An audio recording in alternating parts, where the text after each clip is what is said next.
All right, welcome back. We've got a midweek stock market update. We are in the middle of a nice little 3-day dip here. Mini crash, we can call this, because it's been 3 big down days in a row.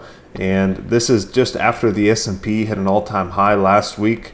We barely breached the all-time high, and since then it's just been straight waterfall down.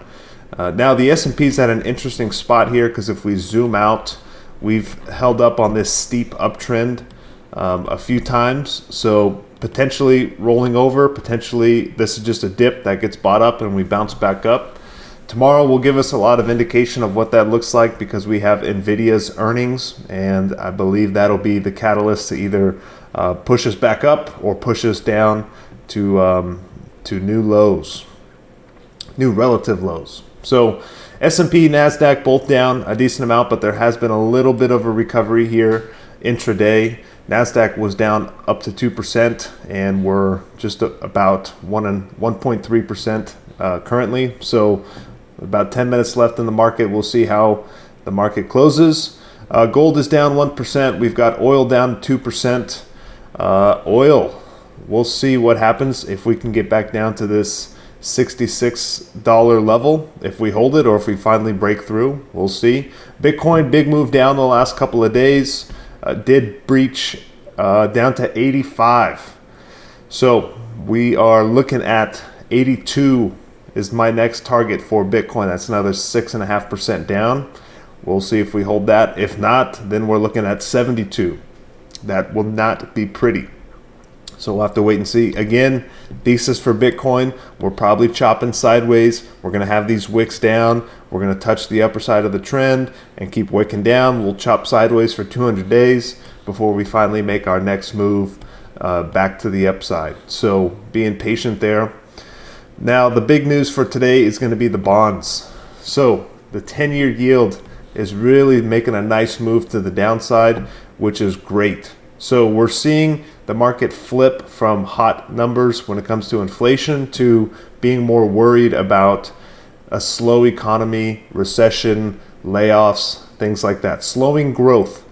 When we see slowing growth fears, people are going to pile into bonds, especially when the Fed has been not cutting rates because there's been too much growth and too much hotter inflation numbers.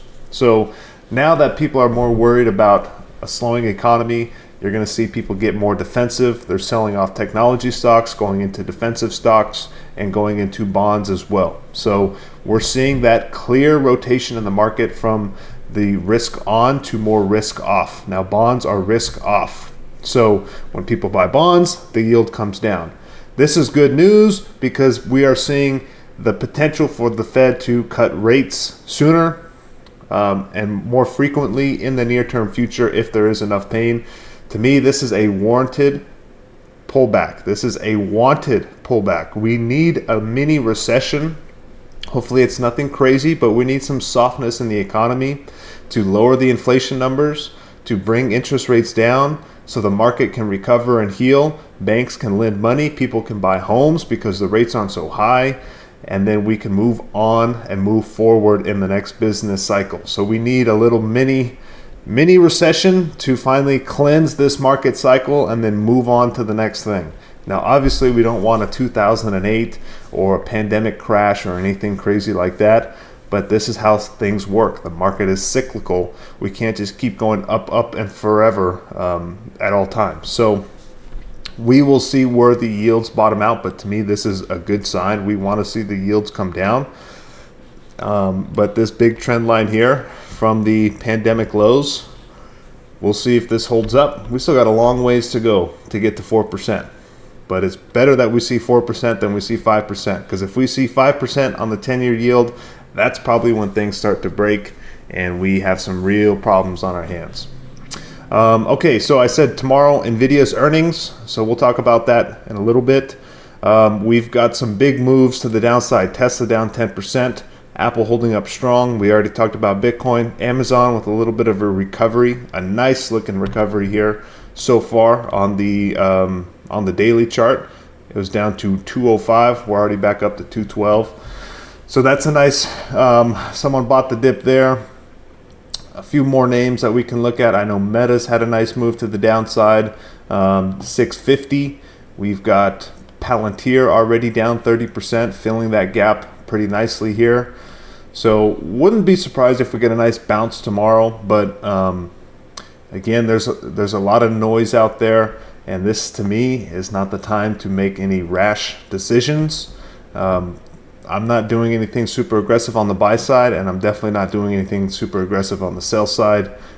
Today's not a day to be selling. So with that being said, I want to get into my shopping list. So when we have periods like this, I like to be prepared and have a shopping list. So this is not financial advice. Do your own homework, do your own research. This is just my thoughts and my analysis that I'm sharing with you guys, and I hope you find it to be helpful. So some opportunities I'm looking at.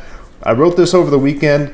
It's less appealing now that we're already seeing the rotation, but the dividend stocks on a dip was an opportunity I'm looking at, and I still will look for, but I need a dip. We're already seeing the rotation, and the dip is occurring in the high quality blue chip tech names. So I'm more likely to play with those than I am to go chase these dividend stocks, especially if we have some good deals out there in technology land. So the reason these are being bought up is because of the bonds coming down. People want to lock in yield in all assets that provide yield, and so they're going to go buy those as the yield comes down.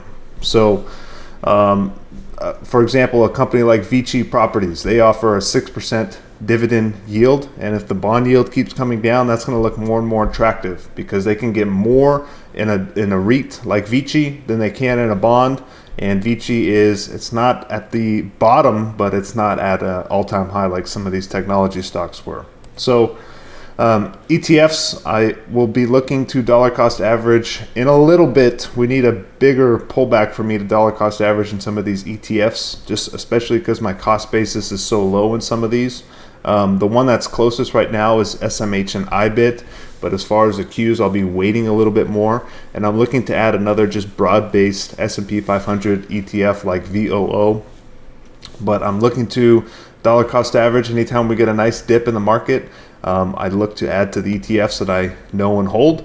So know what you own for those and avoid the leverage ETFs. Always Mag 7 on a pullback. Now when I'm saying Mag 7, I'm just talking about the high quality blue chip technology stocks. If we get a nice dip on those, I'm looking to buy and add some of those to the portfolio. So real quick, shopping list, the Qs, Target 505, SMH 205, IBIT 47. 47 on the IBIT is going to be when Bitcoin's around that $83,000 to $82,000 mark. Individual stocks, Amazon at 200, NVDA at 105, Google at 175. I believe Google hit 175 today and then bounced back up. Nope, 176.77 on the low for Google today. Tesla, I did sell a cash secured put for 265. So if at the end of March Tesla's 265, I will buy some shares. If not, I'll keep the premium. And then Coinbase, I will look to potentially add some more at 185 if we get there. That might be an hour away at the rate Coinbase is falling, so we'll have to wait and see.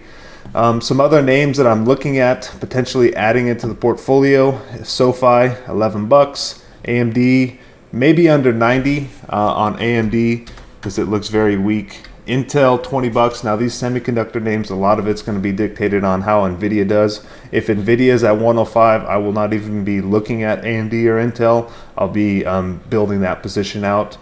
Meta at 540, Palantir at below 80, somewhere below 80, depending on how fast it keeps free falling. Now this is one of the stocks I would consider a dividend stock. Novo Nordisk around $80. They do have a very small dividend, but to me this is a combination of a growth company, a stability company, and a dividend company. They are one of the leaders of the GLP-1 drugs, so if you believe in that thesis, this company has had a nice haircut from 135 down to about $90 right now, and they do pay like a 2% dividend or something like that. So if we can get a larger pullback in there, I will think about it. Chipotle at 42, Uber at 68. Now these two are REITs. This is ticker symbol O, Realty Income Corp. They pay a monthly dividend of 25 cents. So if you buy 100 shares, you will get 25 cents a month. And then VICI, This is a another REIT. They own a lot of the Vegas Strip casinos, and their dividends around 6%, but I need a little bit of a pullback on VICI. This is one I've been in and out. They've been on a really nice move the last few days, so too rich for my blood. So anyways, there is a lot of other dividend stocks I need to screen over and look at, and they will probably be added to the watch list.